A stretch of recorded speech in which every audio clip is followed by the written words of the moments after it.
ओम शांति। भगवत गीता श्लोक क्लास में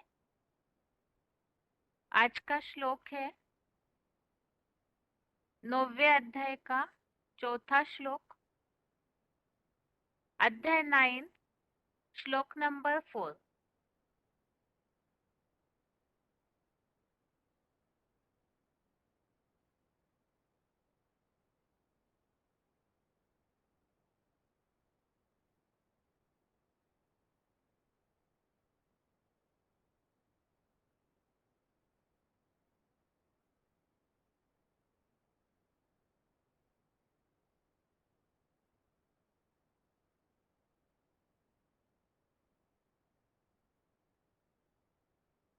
श्लोक है मया ततमिदं सर्वं जगदव्यक्तमूर्तिना मत्स्थानि सर्वभूतानि न चाहं तेष्वस्थितः। श्लोक दोबारा। मया ततमिदं सर्वं जगदव्यक्तमूर्तिना मत्स्थानि सर्वभूतानि न चाहं तेष्वस्थितः। श्लोक का संधि विच्छेद है मया ततम इदम सर्वम जगत अव्यक्तमूर्तिना मत्स्थानि सर्वभूतानि न च अहं तेषु अवस्थितः।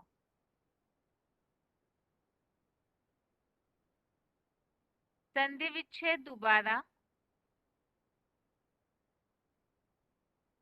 मया ततम इदम सर्वम जगत अव्यक्तमूर्तिना मत्स्थानि सर्वभूतानि न च अहं तेषु अवस्थितः। शब्दों के अर्थ है मया अर्थात मेरी, अव्यक्त मूर्तिना अर्थात अव्यक्त मूर्ति द्वारा, इदम अर्थात यह, सर्वम अर्थात सारा, जगत अर्थात जगत, ततम अर्थात विस्तृत है, सर्वभूतानि अर्थात सभी प्राणी समुदाय, मत्स्थानि अर्थात मेरे में स्थित है, चाहम इसमें दो शब्द है, च अहम, च अर्थात किंतु, अहम अर्थात मैं, तेषु अर्थात उनमें, नावस्थितः इसमें दो शब्द है, न अवस्थितः, न अर्थात नहीं, अवस्थितः अर्थात हूँ, नावस्थितः अर्थात नहीं हूँ। शब्दों के अर्थ दोबारा। मया अर्थात मेरी, अव्यक्त मूर्ति ना अर्थात अव्यक्त मूर्ति द्वारा, इदम अर्थात यह, सर्वम अर्थात सारा, जगत अर्थात जगत, ततम अर्थात विस्तृत है, सर्वभूतानि अर्थात सभी प्राणी समुदाय,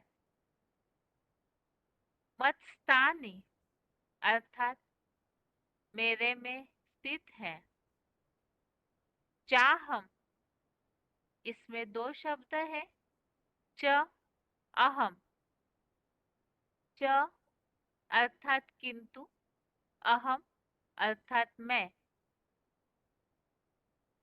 तेषु अर्थात उनमें, नावस्थितः इसमें दो शब्द है, न अवस्थितः, न अर्थात नहीं, अवस्थितः अर्थात हूँ,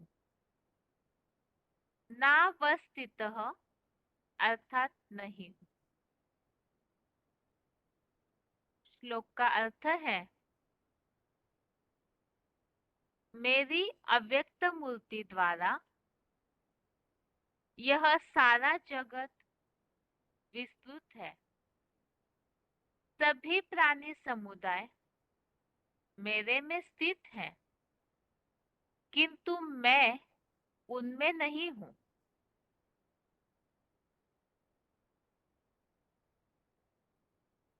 जहाँ तीसरे श्लोक में इस बात का उल्लेख आया था कि जो गीता वर्णित धर्म में अश्रद्धालु है वो भगवान तक नहीं पहुंच पाते हैं, तो उनकी तो नारकीय गति हो जाती है। तो इस श्लोक से भगवान तक पहुंचना अर्थात वो भगवान का जो रूप है उसके बारे में इस श्लोक में स्पष्टीकरण शुरू हुआ है। और इस श्लोक में ये बात विशेष बताई है कि मेरी अव्यक्त मूर्ति द्वारा ये जगत विस्तृत हुआ है, अर्थात उस अव्यक्त मूर्ति से इस जगत की शुरुआत हुई है, विस्तार हुआ है। सभी प्राणी समुदाय मेरे में स्थित है, किंतु मैं उनमें नहीं। तो इसमें एक तो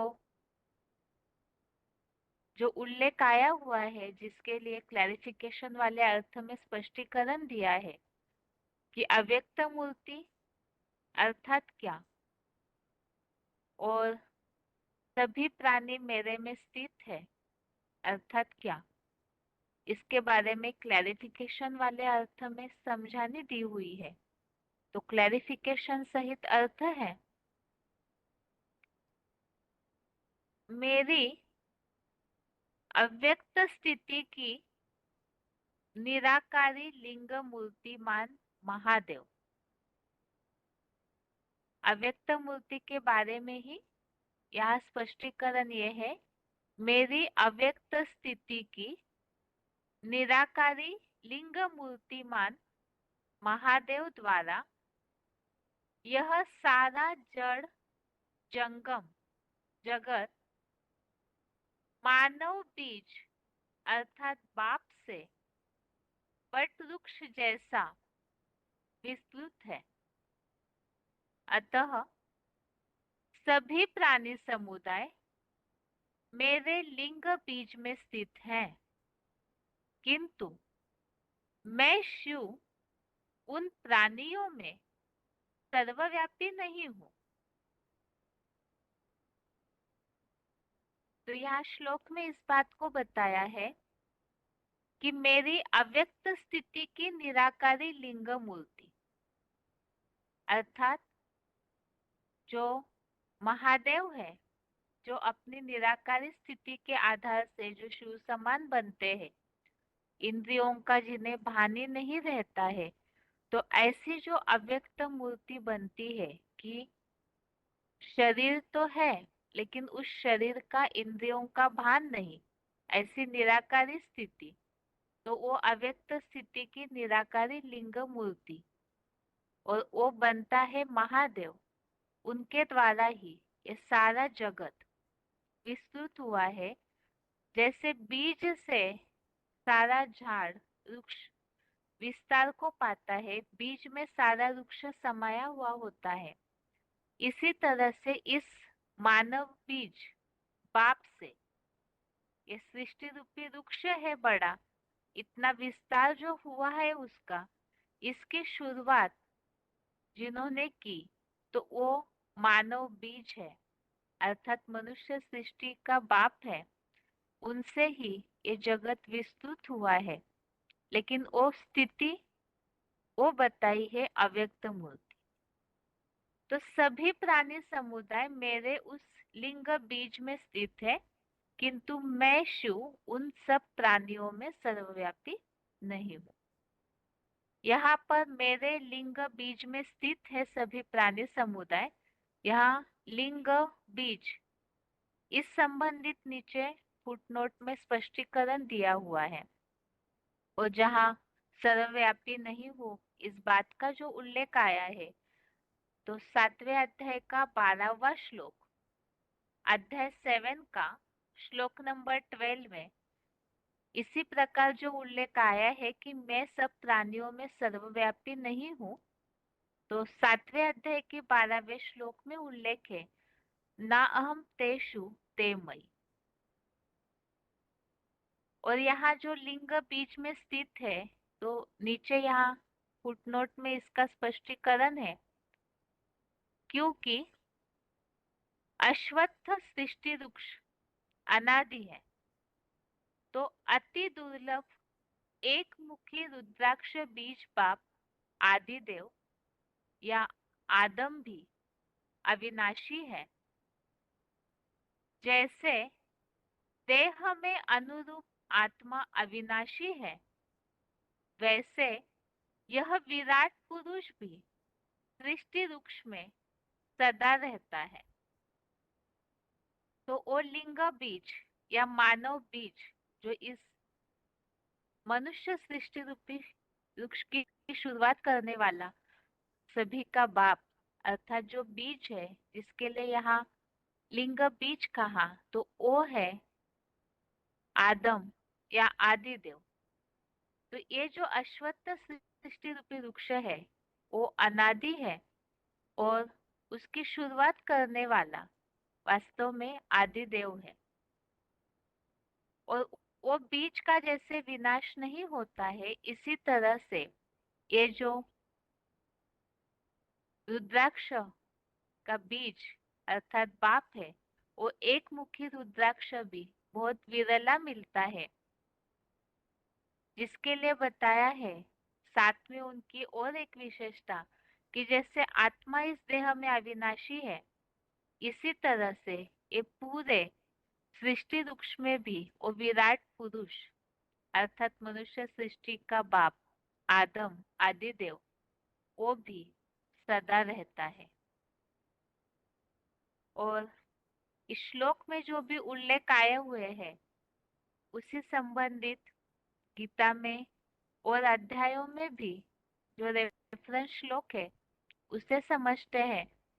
इसमें 7वें अध्याय का 12वां श्लोक तो अभी अभी हमने समझा, इसमें भी इसी बात का उल्लेख है कि ये जो भी संसार में सात्विक राजसी तामसी भाव है, उनको मेरे कैलाशवासी महादेव से ही जान।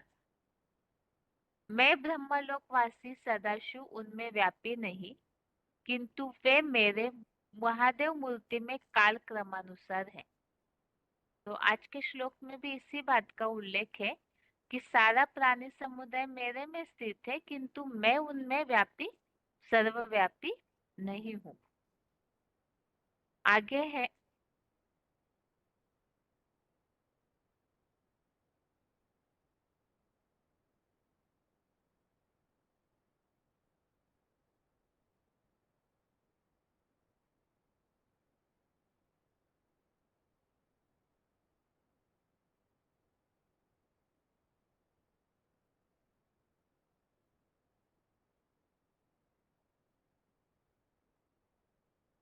आगे का मंथन श्लोक है 15वें अध्याय का पहला, अध्याय 15 का श्लोक नंबर 1। इसमें आज के श्लोक में जो अभी फुटनोट में हमने स्पष्टीकरण देखा, अश्वत्थ वृक्ष अनादि है। तो 15वें अध्याय के इस पहले श्लोक में अश्वत्थ वृक्ष का पूरी तरह से वर्णन आया हुआ है कि मनुष्य सृष्टि रूपी वृक्ष अर्थात क्या। और दूसरे अध्याय का 17वां श्लोक, अध्याय 2 का श्लोक नंबर 17। इस श्लोक में जो आज के श्लोक में उल्लेख है, इस मानव बीज से ही जैसे वट वृक्ष की तरह ये सारा जगत विस्तृत हुआ है, इसी तरह इस श्लोक में भी उल्लेख है मानवीय सृष्टि वृक्ष के बीज महादेव द्वारा ये अश्वत्थ नामक सृष्टि वृक्ष फैला है। और जैसे आज के श्लोक में भी उल्लेख है कि वो अविनाशी है, अनादि है, इसी तरह वो जो बीज है महादेव, वो भी अविनाशी है, अकाल मूर्त है, कल्पांत में भी उसका विनाश करने में कोई समर्थ नहीं, ऐसा उल्लेख है। इसी तरह 8वें अध्याय का 22वां श्लोक, अध्याय 8 का श्लोक नंबर 22। इसमें इस बात का उल्लेख है जिस जगत पिता में सभी बीज जैसे रुद्राक्ष गण रूप प्राणी स्थित है और जिस सृष्टि वृक्ष के मानवीय एक बाप से यह सारा सृष्टि वृक्ष विस्तृत हुआ है। तो ये इस श्लोक में भी आज के श्लोक की तरह ही उल्लेख है, इस मानवीय बीज से यह संसार विस्तृत हुआ है। आगे है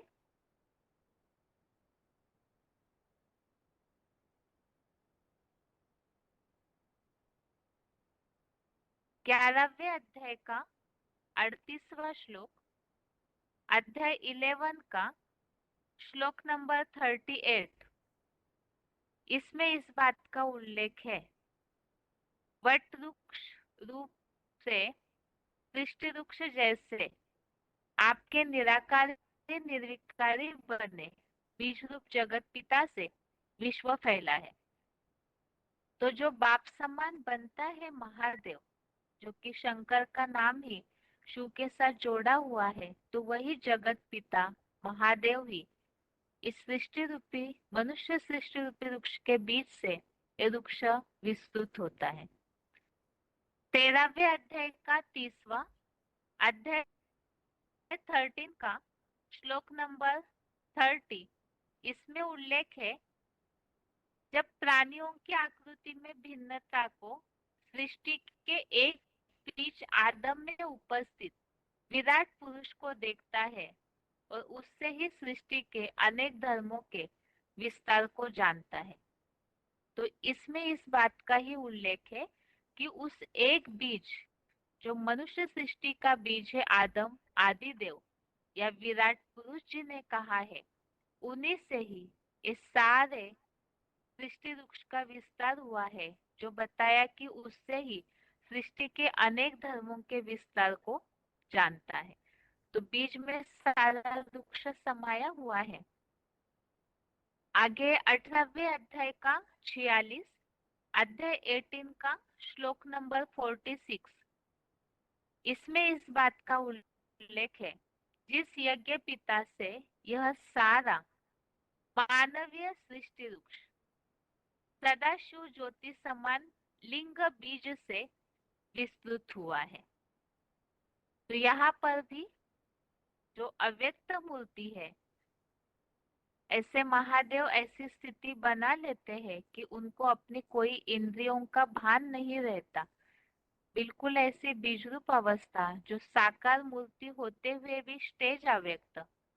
तो ऐसी स्टेज में बीजरूप स्टेज से वो जब इस वृक्ष का उनके द्वारा विस्तार होता है, जो बताया कि मानवीय सृष्टि वृक्ष सदा शिव ज्योति समान लिंग बीज से ये विस्तृत हुआ है।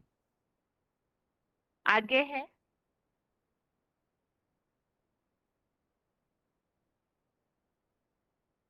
अभी तक के श्लोकों में हमने इस बात का उल्लेख देखा कि उस जगत पिता आदम विराट पुरुष वही मनुष्य सृष्टि का बीज है जिनसे वृक्ष विस्तार को पाया है।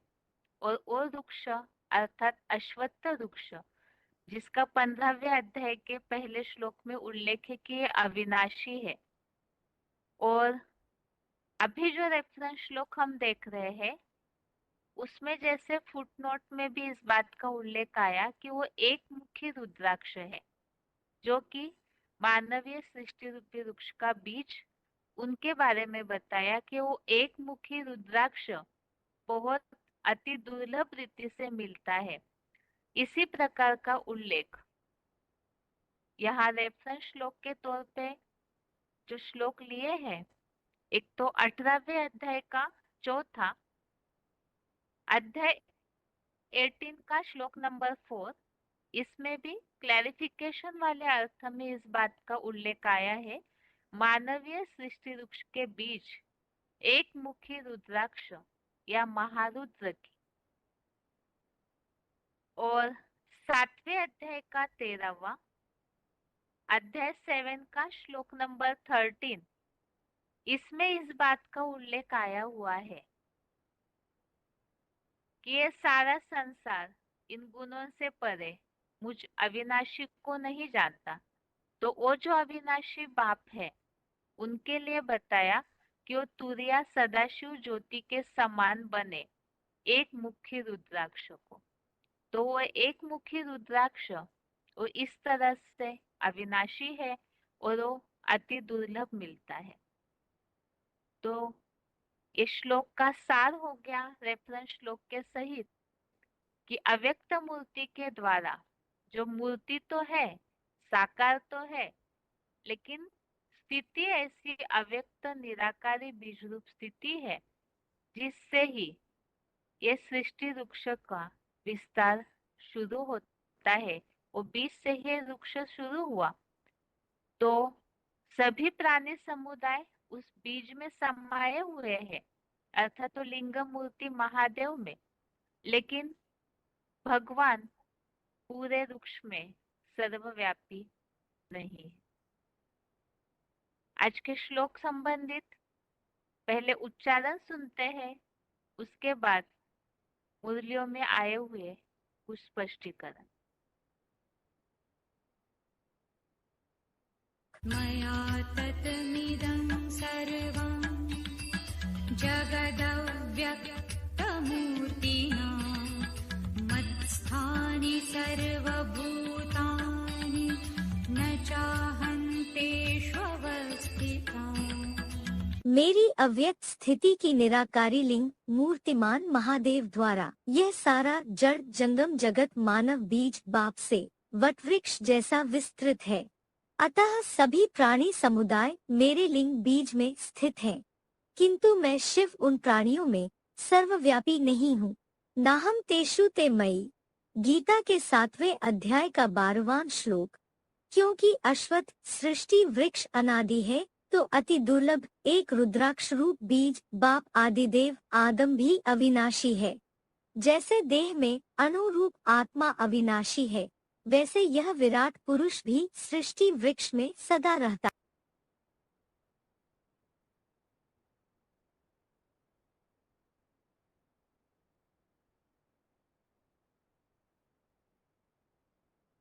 मया तत्मिदं सर्वं जगदव्यक्तमूर्तिना मत्स्थानि सर्वभूतानि न चाहन्तेष्वस्थितानि। मेरी अव्यक्त स्थिति की निराकारी लिंग मूर्तिमान महादेव द्वारा यह सारा जड़ जंगम जगत मानव बीज बाप से वटवृक्ष जैसा विस्तृत है।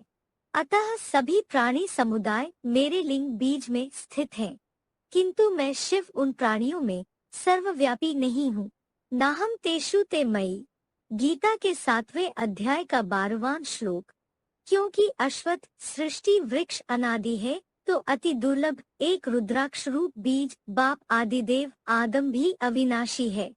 जैसे देह में अनुरूप आत्मा अविनाशी है, वैसे यह विराट पुरुष भी सृष्टि वृक्ष में सदा रहता।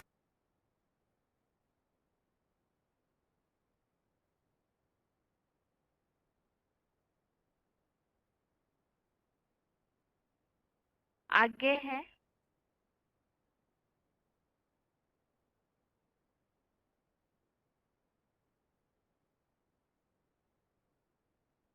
बीसीडी नंबर 2313, बीसीडी नंबर 2313, 1 घंटा 27 मिनट 1 आवर 27 मिनट्स के बाद से लिया हुआ पॉइंट है।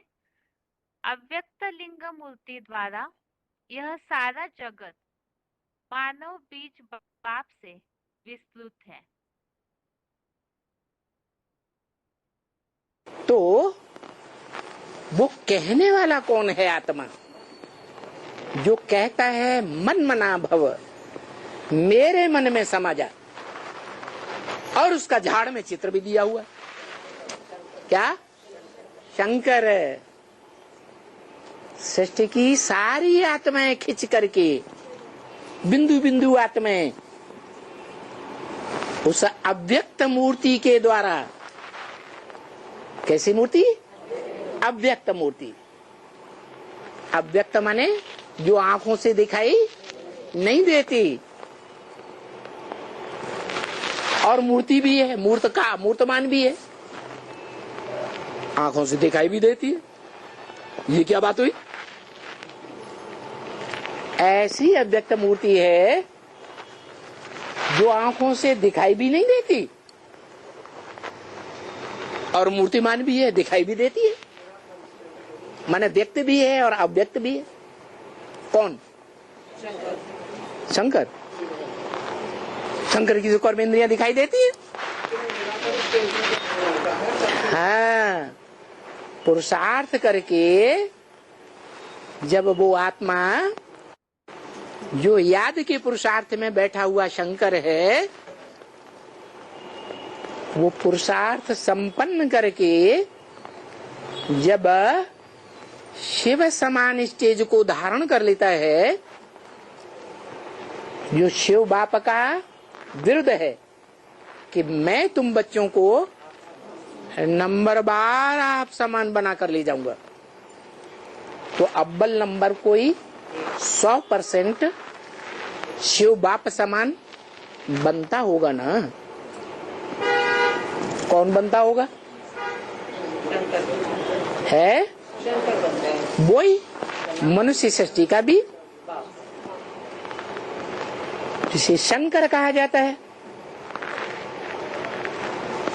जिसको कौन से पुरुषार्थ में दिखाते हैं? चित्र जो चरित्र की यादगार हैं, वो याद का चरित्र दिखाते हैं। मोस्टली याद चित्र याद के रूप में बैठे हुए हैं या दूसरे रूप में बैठे हैं? याद के रूप में।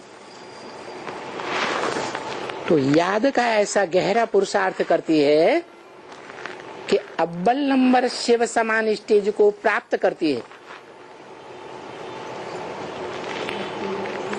और उसका रूप शिवलिंग बनाया गया है।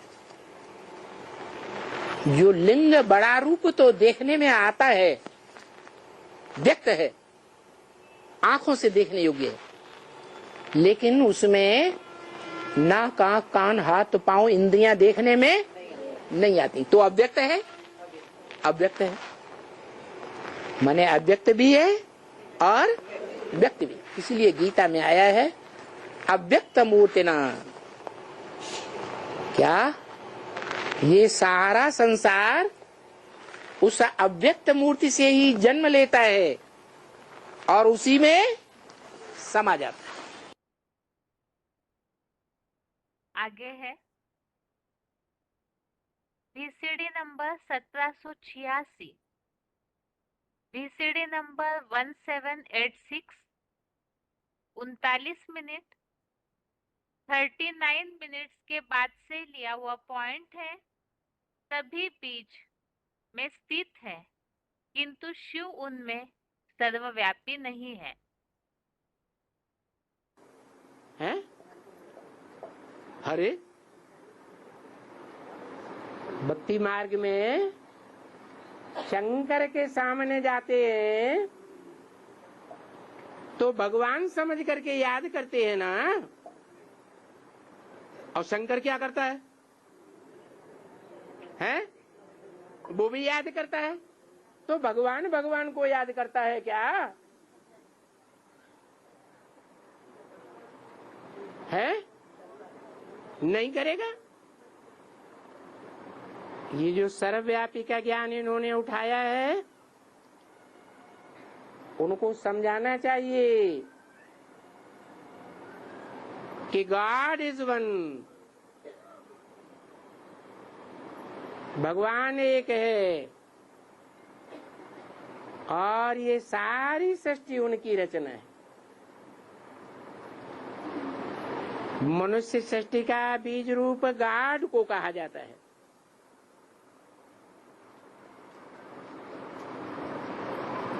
हैं?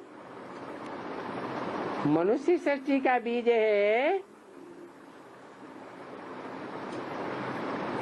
तो सृष्टि रूपी झाड़ भी तो होगा ना।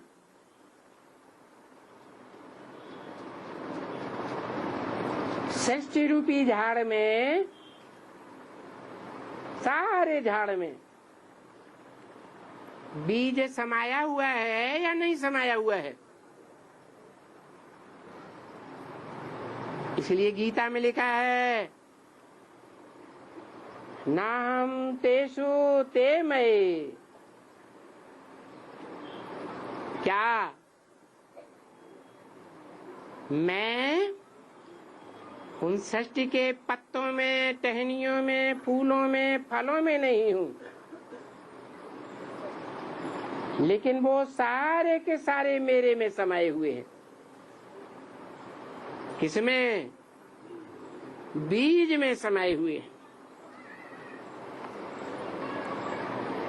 तो फिर इस एक बीज की ही महिमा है जो मनुष्य सृष्टि का बीज है, जिस मुकर्रर तन में मैं आता हूँ। उस सभी पत्तों में थोड़े ही आता हूँ, सभी टहनियों में आता हूँ, सभी तनों में आता हूँ क्या? नहीं।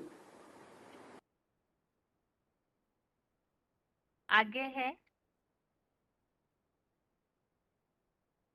VCD नंबर 2373, VCD नंबर 2373, 1 घंटा 16 मिनट, 1 आवर 16 मिनट्स के बाद से लिया हुआ पॉइंट है अश्वत्थ सृष्टि वृक्ष।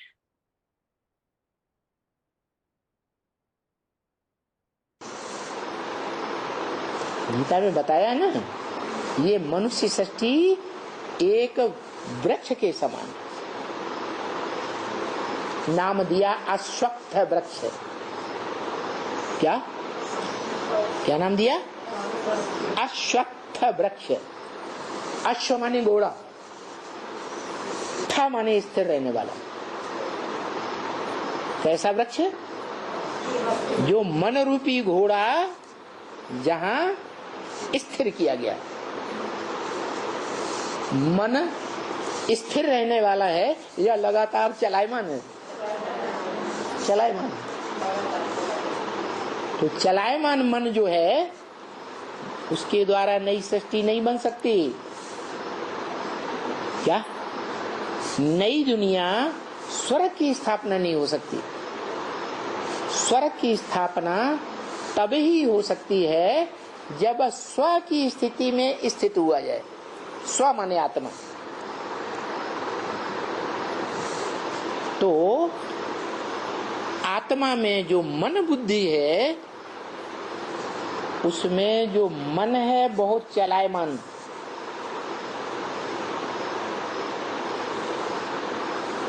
उस मन को आत्मिक बिंदु उसमें स्थिर कर देना। कहाँ स्थिर कर देना है? इंद्रियों में स्थिर कर देना या आत्मा में स्थिर कर देना? आत्मा में स्थिर कर देना। ऐसी प्रैक्टिस करना। तो जिसने ये प्रैक्टिस पक्की की 100%,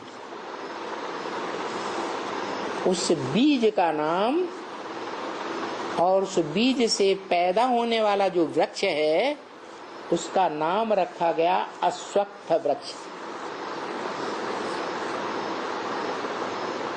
जिसका गीता में वर्णन है। तो ये मनुष्य सृष्टि एक वृक्ष है। इसका एक बीज कौन सा है जिसमें से ये वृक्ष निकलता है? उस बीज का नाम मुरली में बता दिया। राम बाप को कहा जाता है, कृष्ण बच्चे को कहा जाता है। क्या? मनुष्य सृष्टि में जो बाप है वो राम वाली आत्मा है। आगे है BCD number 3615, BCD number 3615, 10 minute 10 minutes के बाद से लिया हुआ पॉइंट है। अश्वत्थ सृष्टि वृक्ष अनादि है। जैसे उस झाड़ का आदि मध्य अंत नहीं कहा जाता है ना, इसे झाड़ का सृष्टि रूपी झाड़ का, ये सृष्टि रूपी झाड़ तो अनादि है, न इसका आदि है न इसका अंत है। तो इस झाड़ का आदि मध्य अंत की बात है। वो जो जड़ झाड़ होते हैं उसका सिर्फ आदि और अंत होता है, और जो ये मनुष्य सृष्टि रूपी झाड़ है जिसको गीता में अश्वत्थ वृक्ष कहा जाता है। आगे है बीसीडी नंबर 2375, बीसीडी नंबर 2375, 3 घंटा 19 मिनट 3 आवर्स 19 मिनट्स के बाद से लिया हुआ पॉइंट है। बीज बाप भी अविनाशी है। इस मनुष्य सृष्टि रूपी रंगमंच पर सदा का लाल राउंड पार्टधारी कोई मनुष्य आत्मा नहीं है, सिवाय एक शिवलिंग स्वरूप के, जिसे अव्यक्त मूर्ति गीता में कहा है, जिसमें सारा जड़ जंगम संसार समा जाता है प्रलय काल में। प्रका मतलब प्रकष्ट रूपेण, लय माने लीन हो जाए, उसको कहते हैं प्रलय काल। कुछ भी न रहे, एक ही रहता है। इस षष्ठी रूपी रंगमंच पर मनुष्य षष्ठी रूपी वृक्ष का बीज जिसे कहा जाता है, जिस वृक्ष को अश्वत्थ वृक्ष नाम दिया गया। आगे है बीसीडी नंबर 645, बीसीडी नंबर 645, 1 घंटा 8 मिनट 1 आवर 8 मिनट्स के बाद से लिया हुआ पॉइंट है। अति दुर्लभ एक मुखी रुद्राक्ष बीज बाप या आदम आदिदेव। परम पिता है वो जो प्रजापिता मनुष्य सृष्टि का बाप एडम आदम है, उसका भी बाप है। एडम आदम का और कोई बाप नहीं है। कौन है बाप? शिव बाप, और शिव बाप का कोई बाप नहीं। तो जो मनुष्य मात्र का पिता है, वो मनुष्य मात्र का पिता सृष्टि के अंत में आकर के जीरो बन जाता है। जैसे जीरो की कोई वैल्यू नहीं, 10-20 बंदियां रख दो, कुछ कीमत होगी? और उन बिंदियों के साथ 1, 2, 3, 4, 5 अंक रख दो तो कीमत हो जाएगी। ऐसे ही अंतिम जन्म में वो भारत जो जीरो बन जाता है, उसको हीरो बनाने के लिए सुप्रीम सोल बाप आता है। उसी में क्यों आता है? किसी और में क्यों नहीं आता? आता तो और में भी है। नंबरवार रुद्रमाला के मणके हैं, रुद्रमाला है, उसमें मुख बने होते हैं रुद्राक्ष मणकों में। कोई में 1 मुख, कोई में 4 मुख, कोई में 10 मुख, कोई में 14 मुख। वो है मुख लेने की यादगार। लेकिन उन रुद्राक्ष के मणकों में एक ऐसा रुद्राक्ष होता है जो बहुत प्रसिद्ध होता है और विरल मिलता है। उसमें सिर्फ एक ही मुख होता है, वो किसी को मिलता नहीं है मोस्टली। आगे है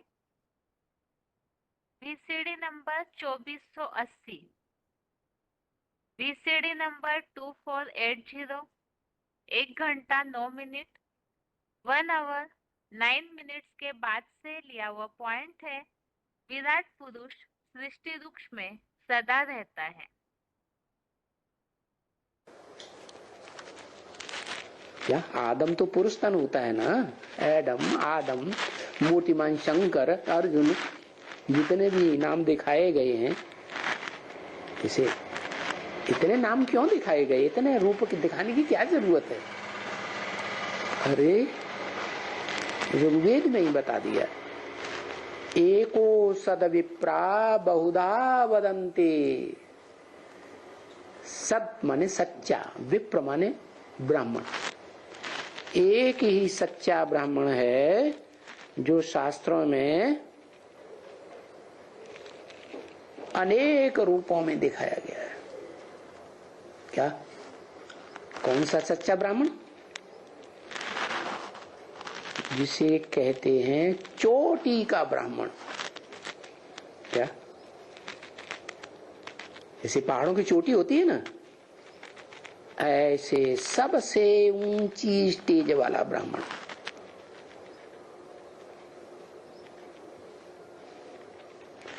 तो सबसे ऊंची चोटी दुनिया में है एवरेस्ट चोटी। जब दुनिया में जलमयी होती है, महाविनाश होता है, कल्पांत काल आता है, तो वो चोटी ही बचती है और बाकी सब डूब मरते हैं। मरना शरीर से होता है, आत्मा तो मरती ही नहीं। लेकिन वो एक व्यक्तित्व ऐसा है जो एवरेस्ट चोटी पर शरीर के साथ रहता है। सच्चा ब्राह्मण, जिसके लिए मुरली ब्रह्म वाक्य है, जब मैं आता हूं सच रूपी रंगमंच पर तो सब डूब जाते हैं। क्या? पाप पंक में, पाप रूपी कीचड़ में, अज्ञान अंधकार में सब डूब जाते हैं। एक है ब्राह्मण जिसकी चोटी पकड़कर मैं खींचता हूं, एक बचा रहता है, उसको पकड़ करके खींचता हूं। तो विराट पुरुष संसार में प्रत्यक्ष हो जाता है। उस विराट पुरुष में सब कुछ है, सारे प्राणी मात्र दिखाए जाते हैं। तो वो ही सच्चा ब्राह्मण हुआ। बाकी नंबरवार ब्रह्मा। इस तरह से इस श्लोक संबंधित पॉइंट्स हमने समझे कि वो अव्यक्त मूर्ति अर्थात महादेव ही जो शिव समान बनते हैं, तो उस अव्यक्त मूर्ति के द्वारा यह संसार विस्तार को पाया है। और उन्हीं के बारे में जैसे फुटनोट में आए हुए उल्लेखों संबंधित पॉइंट्स हमने समझे कि वही अश्वत्थ सृष्टि वृक्ष, वही एक मुखी रुद्राक्ष है जो दुर्लभ मिलता है, और वही विराट पुरुष है जो कि इस सृष्टि रूपी वृक्ष में सदैव रहता है।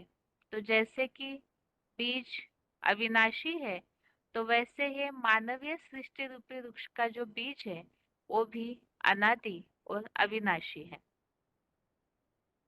ये तो हो गया 9वें अध्याय के चौथे श्लोक संबंधित पॉइंट्स और श्लोक का सार। अभी आगे है रिवीजन, और रिवीजन के श्लोक नंबर है तीसरे अध्याय का 7वें श्लोक से 10वें श्लोक तक, अध्याय 3 का श्लोक नंबर 7 से श्लोक नंबर 10 तक, और 9वें अध्याय का चौथा अध्याय 9 का श्लोक नंबर 4। पहले है तीसरे अध्याय का 7वां, अध्याय 3 का श्लोक नंबर 7 है। श्लोक है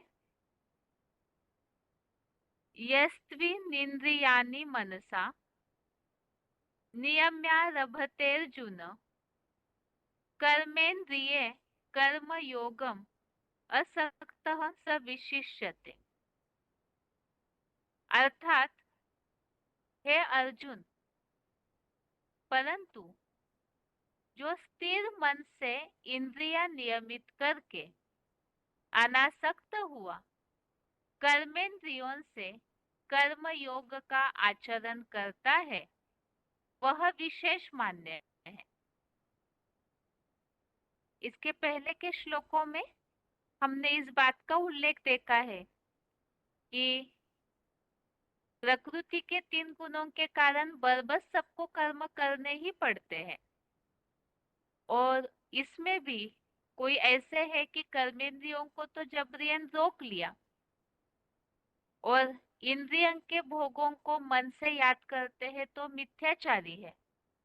तो इसीलिए कर्मेंद्रियों को जबरियन रोकने की बात नहीं, तो क्या करना चाहिए ये इस श्लोक में बताया है कि मन से इंद्रियों को नियमित करना। क्योंकि इंद्रियों को हठपूर्वक कंट्रोल किया और मन से विषय भोग याद किए, तब तो झूठा आचरण हो जाएगा।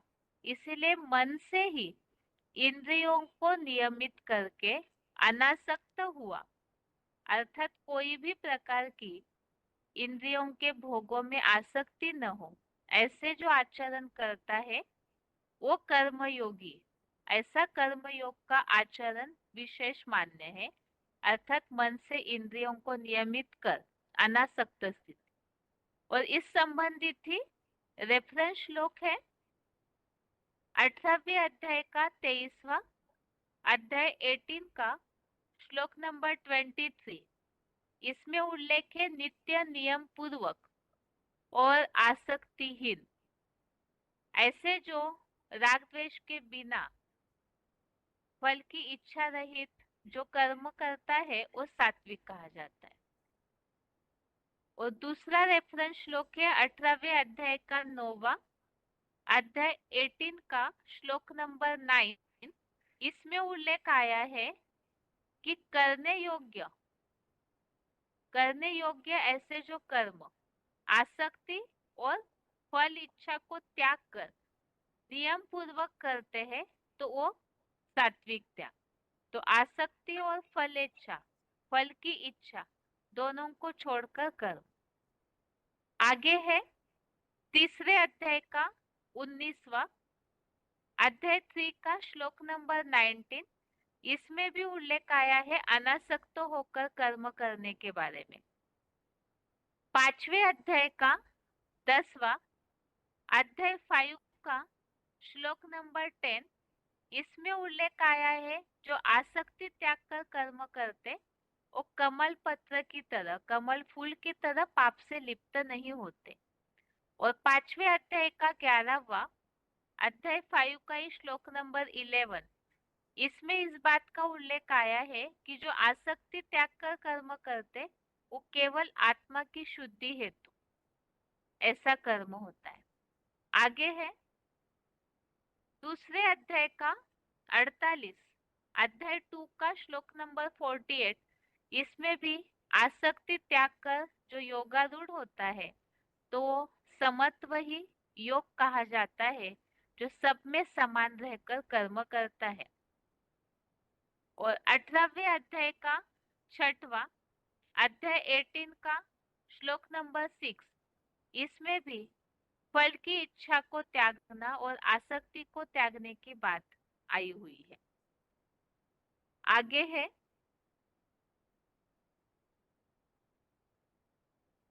8वां श्लोक, श्लोक नंबर 8 है नियतम कुरु कर्म त्वम कर्म जायो है कर्मणः शरीर यात्रा पीछते न प्रसिद्धेद कर्मणः। अर्थात तू नैसर्गिक नियत कर्मों को कर, कर्म न करने से कर्म करना ही श्रेष्ठ है और दैनिक कर्म से रहित तेरा शरीर निर्वाह भी सिद्ध नहीं होगा। तो नियमित मन से इंद्रियों को नियमित कैसे करना है उसके लिए अभी श्लोकों में बताया जा रहा है कि जो भी कर्म जो नैसर्गिक कर्म है उनको करना है, क्योंकि ऐसे कर्म न करने से तो कर्म करना श्रेष्ठ है, नहीं तो शरीर निर्वाह नहीं होगा। इसी संबंधित रेफरेंस श्लोक दूसरे अध्याय का 47 अध्याय 2 का श्लोक नंबर 47, जो कर्म ने वाधिका रस्ते वाला श्लोक है, इसमें इस बात का उल्लेख है कि तेरा कर्म योग में ही, श्रीमत अनुसार कर्म योग में ही अधिकार है, फल में नहीं।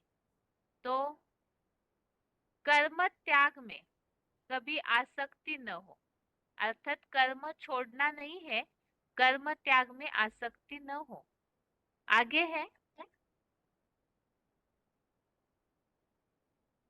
यहाँ श्लोकों का टॉपिक चेंज हुआ है।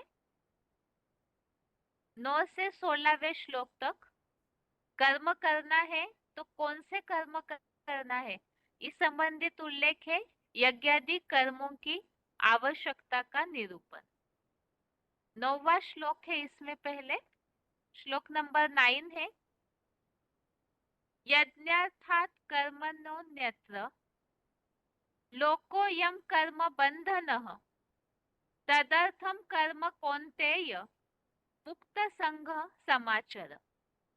अर्थात रुद्र ज्ञान यज्ञ के सिवा दूसरे किसी कर्म से यह नरक लोक कर्म बंधन है। हे अर्जुन, दैहिक आसक्ति छोड़ उस अविनाशी रुद्र ज्ञान यज्ञ अर्थ कर्म कर। तो इसके लिए बताया कौन से कर्म करना है, तो ये जो नरक लोक के कर्म है वो तो बंधन है, तो इसीलिए यज्ञ के सिवाय और कोई भी कर्म बंधन है। तो दैहिक आसक्ति छोड़कर यज्ञ का कर्म करना है, लेकिन उसमें शर्त है दैहिक आसक्ति छोड़कर यज्ञ अर्थ कर्म कर। और इस संबंधित 9वें श्लोक संबंधित रेफरेंस श्लोक है चौथे अध्याय का 23वां अध्याय 4 का श्लोक नंबर 23, इसमें उल्लेख आया है दैहिक आसक्ति रहित और जो ऐसा यज्ञ सेवा भाव से अटूट चलने वाले के सारे भूत वर्तमान के अच्छे बुरे कर्म पूर्णतया नष्ट हो जाते हैं। 9वें श्लोक संबंधी जो बात आई है केवल उसी का उल्लेख बताया दैहिक आसक्ति छोड़कर जो यज्ञ सेवा के कर्म करते हैं तो उनके वर्तमान और भूत के कर्म, अच्छे बुरे कर्म पूर्णतया नष्ट होते हैं। आगे है इसी 9वें श्लोक के और रेफरेंस 18वें अध्याय का 23, अध्याय 18 का श्लोक नंबर 23। इसमें भी इस 9वें श्लोक का रेफरेंस दिया हुआ है। तो यहाँ ये बात बताई कि नित्य नियम पूर्वक आसक्तिहीन, राग द्वेष के बिना, फलेच्छा से रहित व्यक्ति से जो रुद्र यज्ञ सेवार्थ गीता शास्त्रोक्त कर्म किया गया वह सात्विक है। तो फल की इच्छा के बिना आसक्ति रहित यज्ञ सेवा का जो कर्म है गीता शास्त्र के अनुसार तो वो सात्विक है। 18वें अध्याय का 48वां श्लोक, अध्याय 18 का श्लोक नंबर 48। इसमें इस बात का उल्लेख है, इसमें भी 9वें श्लोक का ही रेफरेंस दिया हुआ है, जिसमें बात बताई है नीचे फुटनोट में, सब धंधों में है नुकसान बिगर अविनाशी ज्ञान रत्नों के धंधे के। ये मुरली का पॉइंट है 2 दिसंबर 1968। तो इसमें इस बात का उल्लेख है कि बाकी जो भी इस दुनिया के कर्म है वो तो दोषयुक्त है, तो धंधों में नुकसान है सिवाय ज्ञान रत्नों के। और 14वें अध्याय का 25वां, अध्याय 14 का श्लोक नंबर 25, इसमें भी 9वें श्लोक का रेफरेंस दिया हुआ है, जो इस बात का उल्लेख है सभी सांसारिक यज्ञ सिवा सभी सांसारिक बंधनों वाले कर्मों का समुचित त्यागी, अर्थात यज्ञ कर्म के अलावा बाकी जो भी सांसारिक कर्मों के बंधन है उन सबका जो त्यागी है तो वो गुण संघात से परे विष्णु समान कहा जाता है। तो यहाँ भी यज्ञ सेवा को ही प्रेफरेंस दिया है, उसके अलावा बाकी कर्मों को त्याग का उल्लेख आया। आगे है 10वां श्लोक, तीसरे अध्याय का श्लोक नंबर 10 है, सह यज्ञः प्रजा सृष्ट्वा पुरोवाच प्रजापति अनेन प्रसविष्यध्वमेश ओस्तित्वष्ट कामधु। अर्थात आदिकालीन पुरुषोत्तम संगम युगी शूटिंग में यज्ञ सहित मानसी प्रजा पैदा करके प्रजापति ने कहा, इस अविनाशी रुद्र ज्ञान यज्ञ से सत्व प्रधान सृष्टि की वृद्धि करो। यह यज्ञ तुम्हारी स्वर्गीय अतीन्द्रिय सुखों वाली इष्ट कामना की कामधेनु हो। तो यज्ञ के अलावा और सब कर्म बंधन है, नरक लोक के कर्म बंधन बताया। अब वो यज्ञ कर्म करना है तो कैसे, उसके लिए यहाँ यज्ञ कर्म के बारे में जानकारी कि सृष्टि के आदि में ही प्रजापति ने इस तरह से बात बताई कि इस अविनाशी रुद्र ज्ञान यज्ञ से सत्व प्रधान सृष्टि की वृद्धि करो। तो वो यज्ञ सेवा करना अर्थात ही उस द्वारा सत्व प्रधान सृष्टि की बढ़ोतरी होगी और उसका रिजल्ट जो ऐसे सत्व प्रधान सृष्टि की बढ़ोतरी में मददगार बनते हैं अर्थात यज्ञ सेवा करते हैं, तो उनके लिए बताया अतीन्द्रिय सुखों वाली इष्ट कामना की कामधेनु हो। तो ये अतीन्द्रिय सुख की जो सबसे ऊंची श्रेष्ठ कामना है, अतीन्द्रिय सुख की प्राप्ति होगी। इस संबंधित ही ये यज्ञ कर्म कैसे करना है, यज्ञ सेवा कैसे करनी है जिससे यज्ञ उत्पन्न होता है, इसका उल्लेख तीसरे अध्याय का 14 अध्याय 3 के श्लोक नंबर 14 में एक चक्र बताया है कि याद से प्राणी होते हैं, ज्ञान वर्षा से भोजन, ज्ञान का कनेक्शन याद से जितना याद करेंगे उतना नए नए ब्राह्मण तैयार होंगे और इस अविनाशी रुद्र ज्ञान यज्ञ की बढ़ोतरी होगी। और इसी संबंधित एक पॉइंट जो यहाँ दिया हुआ है, अव्यक्त वाणी की तारीख है 17 अक्टूबर 1987।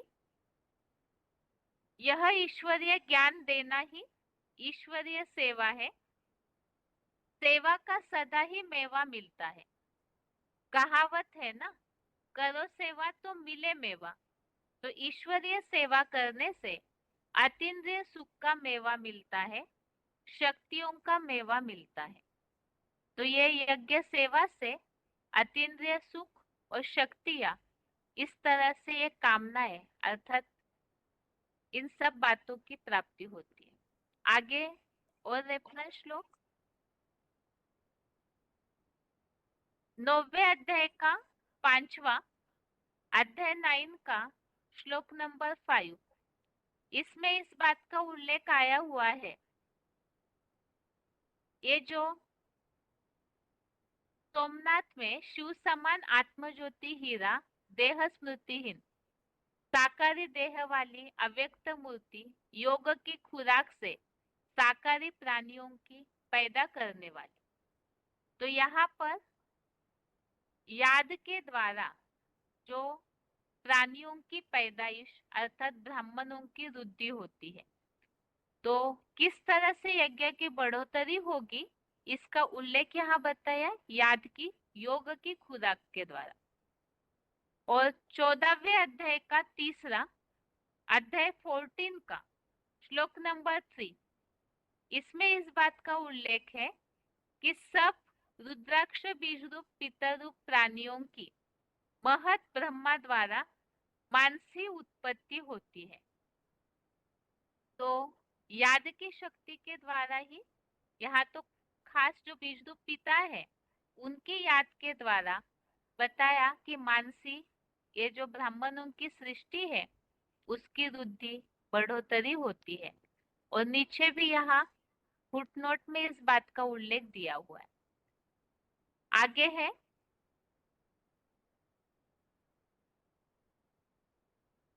चौथे अध्याय का 12वां अध्याय 4 का श्लोक नंबर 12। इसमें इस बात का उल्लेख आया हुआ है कि जो ऐसी देव यज्ञ की सेवा करते हैं तो इस मनुष्य लोक में भी ऐसे कर्मों से उत्पन्न सफलता शीघ्र होती है। तो जो इष्ट कामना की कामधेनु का उल्लेख आया है, तो ऐसी प्राप्ति होती है देव यज्ञ सेवा करने से ही। और चौथे अध्याय का 33 अध्याय 4 का श्लोक नंबर 33, इसमें यज्ञ का महत्व बताया। यज्ञ सेवा तो करनी है, लेकिन भगवत गीता में ही कौन सी यज्ञ सेवा उसका स्पष्टीकरण यहाँ इस श्लोक से मिलता है कि नाशवान भौतिक पदार्थों से किए गए भौतिक अग्नि द्वारा चालित यज्ञ से अश्वमेध रुद्र ज्ञान यज्ञ अधिक अच्छा है। तो जो भी भौतिक पदार्थों के यज्ञ है उनकी सेवा की बात नहीं, जो डायरेक्ट ईश्वर के द्वारा ईश्वरीय ज्ञान यज्ञ होता है तो उस यज्ञ की सेवा वास्तव में यज्ञ अधिक अच्छा है। तो उस यज्ञ की सेवा करनी है जिसमें सारे मानवीय जो भी भक्ति मार्गीय कर्म कांड है वो इस ज्ञान यज्ञ में आके समाप्त होते हैं। आगे है आज का श्लोक 9वें अध्याय का 4था श्लोक है। श्लोक है मया ततमिदं सर्वं जगत व्यक्त मूर्तिना मत्स्थानि सर्वभूतानि न चाहम तेष्वस्थितः। अर्थात मेरी अव्यक्त स्थिति की निराकारी लिंग मूर्तिमान महादेव द्वारा यह सारा जड़ जंगम जगत मानव बीज बाप से वटवृक्ष जैसा विस्तृत है। अतः सभी प्राणी समुदाय मेरे लिंग बीज में स्थित है, किंतु मैं शिव उन प्राणियों में सर्वव्यापी नहीं हूँ। ना हम तेषु ते मई 7वें अध्याय का 12वें श्लोक में उल्लेख है, क्योंकि यहाँ जो उल्लेख है लिंग बीज में स्थित है। तो वो बीज अर्थात कौन? क्योंकि अश्वत्थ सृष्टि वृक्ष अनादि है, तो अति दुर्लभ एक मुखी रुद्राक्ष बीज बाप आदिदेव या आदम भी अविनाशी है। जैसे देह में अनुरूप आत्मा अविनाशी है, वैसे यह विराट पुरुष भी सृष्टि वृक्ष में सदा रहता है। तो यहाँ मुख्य तो मनुष्य सृष्टि के बीच बाप के लिए बताया कि उनसे यह वृक्ष विस्तार को पाया है। और इस संबंधित 53 श्लोक सिर्फ नंबर देखते हैं। 7वें अध्याय का 12वां श्लोक आगे है।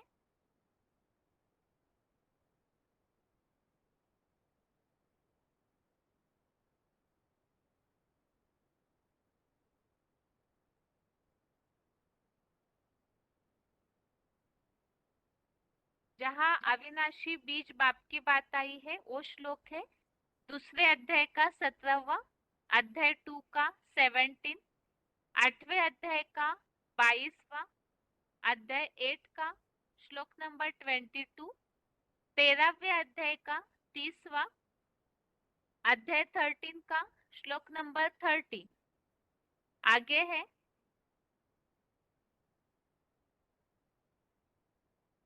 11वें अध्याय का 38, अध्याय 11 का श्लोक नंबर 38 और 18वें अध्याय का 46, अध्याय 18 का श्लोक नंबर 46। इन सब श्लोकों में अविनाशी जो बीज बाप है उनसे वृक्ष फैला है ऐसा उल्लेख है। और आगे है